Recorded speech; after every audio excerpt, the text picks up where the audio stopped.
je vais être clair dès le départ, mes chers, je n'ai pas aimé ce film. Je sais que la presse l'a adoré et que les spectateurs l'aiment pour la plupart. Personnellement, je l'ai vraiment juste pas trouvé intéressant du tout. Alors voilà, je préviens juste, personnellement je ne l'ai pas aimé, donc bon, si vous cherchez quelqu'un qui fait des éloges sur ce film, parce que vous l'avez aimé aussi, allez voir la chronique de Durandal, lui l'a adoré, peut-être que vous aimerez sa chronique. Moi en tout cas, personnellement, je ne l'ai vraiment pas aimé. Et bon, je vais développer pour expliquer pourquoi, parce que je me doute que vos esprits ne prennent pas mes paroles comme pour argent comptant, comme ça de base, que vous n'oubliez pas mes paroles comme c'était de l'or, et qu'il faut donc que j'explique mes propos. Et c'est donc ce que je vais faire.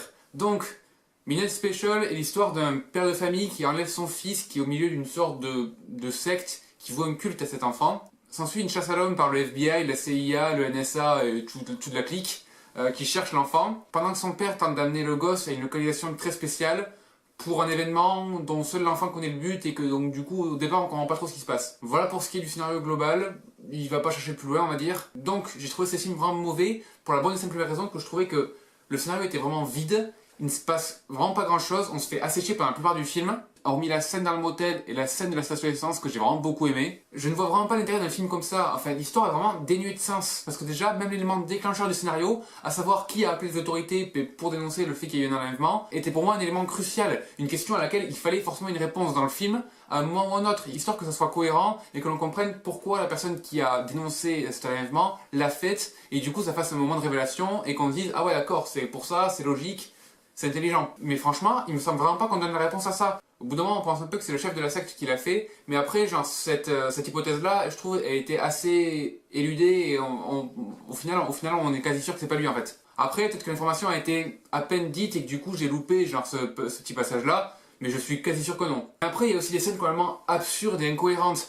Il y a une scène, on va dire, où Adam Driver, qui joue un agent de la NSA, est devant un tableau en fait rempli de coordonnées données par le gamin spécial, donc le héros. Puis il se met à déblatérer toutes sortes de phrases qui n'ont absolument aucun sens si on se penche 2 minutes sur ses paroles. Suite à quoi, il entoure 2 chiffres au pif sur le tableau, en faisant style que c'est logique, en disant « Mais oui, bien sûr, c'était pourtant si clair, c'était évident !»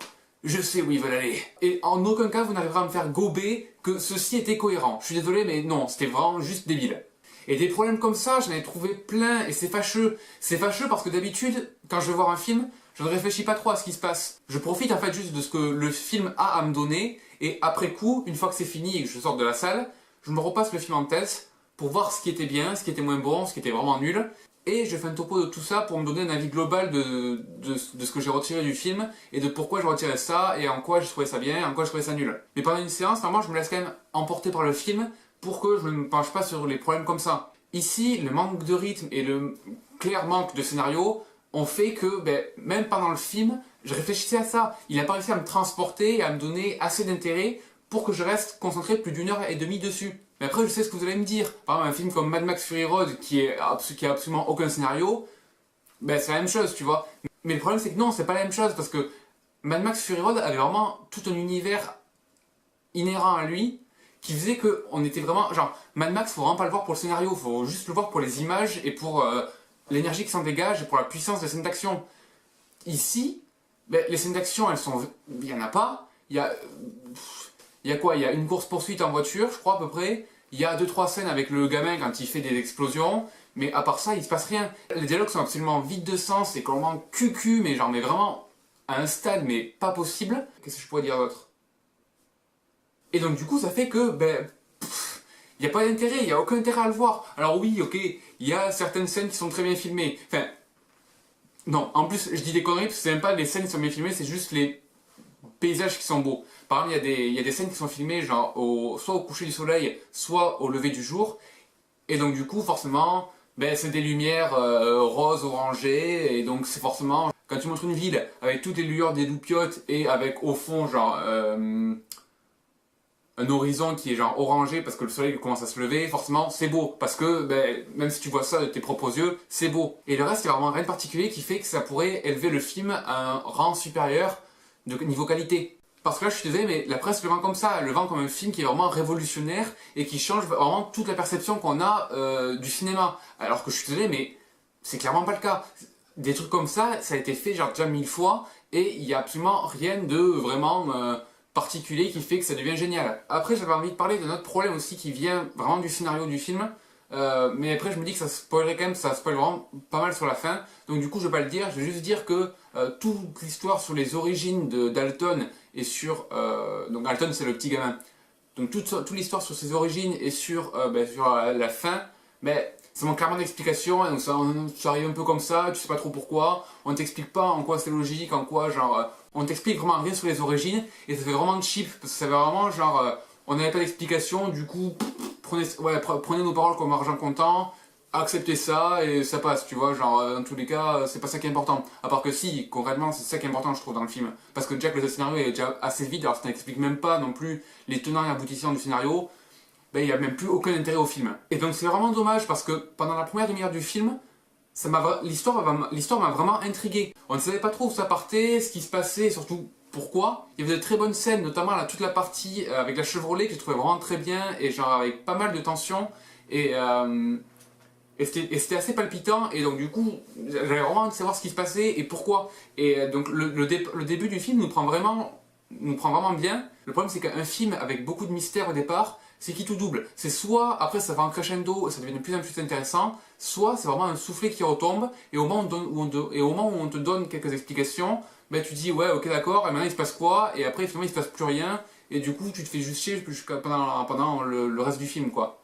Et là je trouvais que c'était un peu ça. Enfin ça commence très bien, on soulève plein de questions intéressantes et après ça se décompose et ça devient genre vraiment chiant comme la pluie. Et donc du coup ici, après le passage de la Chevrolet et à partir du moment en fait, où on commence à avoir quelques réponses, le film n'a pas su relancer l'intérêt qu'on avait au début du film, on va dire, en lançant de nouvelles questions, de nouvelles pistes, et de nouvelles histoires, on va dire. Ensuite, ne parlons vraiment pas du casting parce que j'ai trouvé que celui qui jouait presque limite le mieux, c'était le gamin, qui joue quand même vraiment assez bien, j'ai trouvé, faut le reconnaître. Ce qui est paradoxal, parce que d'habitude, dans un film, souvent, genre les gamins, ceux qui jouent un peu moins bien, parce qu'ils ont moins d'expérience, et on sait moins trop comment les contrôler pour... Enfin, c'est bizarre de dire comment les contrôler, mais comment les diriger plutôt, comment les diriger pour que leur jeu soit convenable et correct. Après, il y en a qui sont des acteurs nés, donc du coup, voilà, ils sont déjà assez bons dès le départ. Mais il y en a d'autres qui, du coup, genre, peinent un peu plus à trouver, on va dire, trop où c'est qu'il faut aller. Alors là, celui-là, je trouvais qu'il était vraiment intéressant dès le départ, on va dire.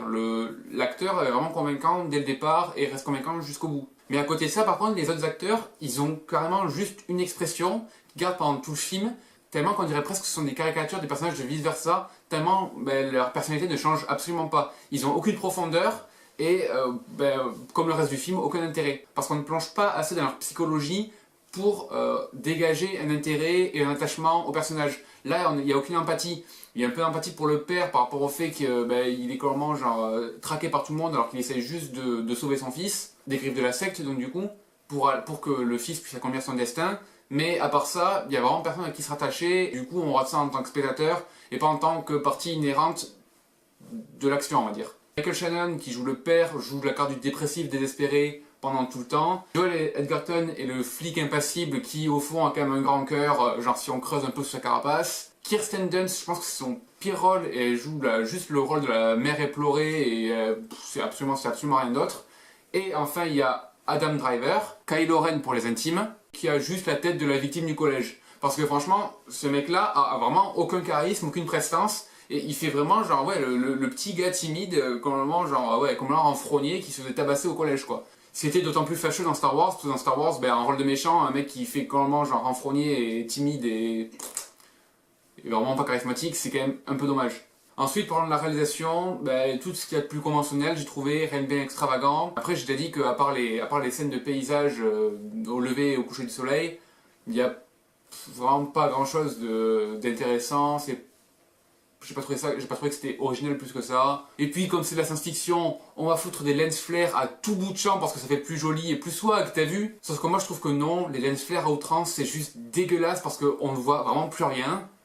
Et du coup c'est dommage parce que parce qu'on voit rien et donc c'est chiant et donc du coup ça nique les yeux parce que comme t'es au cinéma genre t'es dans le noir donc du coup les lens flares qui giclent de partout ça fait mal aux yeux. Et donc du coup pour ceux qui ne savent pas ce que c'est les lens flares, c'est ça. Oh my god.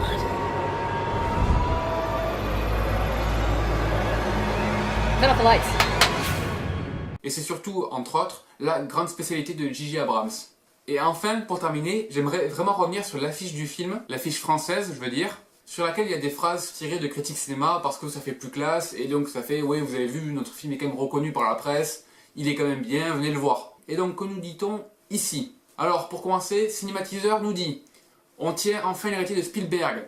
Ça c'est vrai que c'est sûr, étant donné que le scénario finalement c'est rien de plus que E.T. 20 ans après et en moins bien, on peut appeler ça un héritier, d'accord. Mais dans ce cas, peut-être ne suis-je rien de plus qu'un vieux con, mais moi je tiens à dire que c'était mieux avant, hein, parce que franchement, je préfère 100 fois plus revoir E.T. que revoir Midnight Special. Phrase suivante, allez. Studio Ciné Live clame que c'est un thriller fantastique et magistral. Alors de 1, redites-moi la définition de thriller, je vous prie. Film policier ou d'épouvante à suspense qui procure des sensations fortes. Ok, merci. Donc, pas besoin de développer plus que ça. La définition colle clairement pas avec le film. D'autant plus que magistral, merci mais non merci franchement. C'est gentil d'être passé, Ciné Live, mais je vais te demander de te casser plutôt que de dire des conneries, ça serait sympa. Et finalement, dernière citation qui nous vient de Première, un film qui réinvente la science-fiction. Et là, franchement j'ai envie de rire. Parce qu'un film qui nous raconte l'histoire d'un être qui appartient à un autre monde, qui est doté de pouvoir et qui vient retourner chez lui, c'est vrai que ça réinvente totalement l'histoire du cinéma de science-fiction. Franchement, on n'avait jamais fait ça par avant. J'en suis totalement bouleversé. Hein. Je n'ai vraiment pas le souvenir d'un film qui aurait un tant soit peu le même scénario. Voilà, c'est à peu près tout ce que j'avais à dire sur ce film. Personnellement, je ne le recommande vraiment pas. Je trouve que toute la hype qui tourne autour de ce film n'est clairement pas méritée. Et que si on veut vraiment découvrir le nouvel héritier de Spielberg, on repassera parce que pour moi, Jeff Nichols n'est clairement pas son héritier. Et en fait, je suis d'autant plus déçu du fait qu'en fait, j'avais adoré Mud et Take Shelter, qui sont genre 2 films faits par Jeff Nichols. Et donc je m'attendais vraiment à un bon film pour Midnight Special. Je partais vraiment convaincu que j'allais apprécier ce film. Et donc du coup, je suis vraiment tombé de haut en sortant de la salle parce que j'étais vraiment déçu. Mais après, je dis pas que c'est du niveau d'Aladdin avec Adams, faut pas déconner non plus. Mais pour moi, ce film est clairement raté et il manque vraiment d'un scénario original et de scènes fortes et d'un bon casting et d'une bonne réalisation. Enfin, ça manque vraiment, il pêche vraiment dans tous les domaines. Sur ce, abonnez-vous à la chaîne, aimez cette vidéo si elle vous a plu. Si vous n'êtes pas d'accord avec moi par rapport à ce film, faites-le savoir dans les commentaires et expliquez-moi pourquoi, histoire peut-être que je comprenne des choses que je n'ai pas vues en voyant le film et qui du coup ont fait que j'ai moins bien aimé le film parce que j'ai pas compris les messages cachés derrière. Et après, gardez la forme et à la prochaine. Téléportation. Get on your dancing shoes. There's one thing on your mind.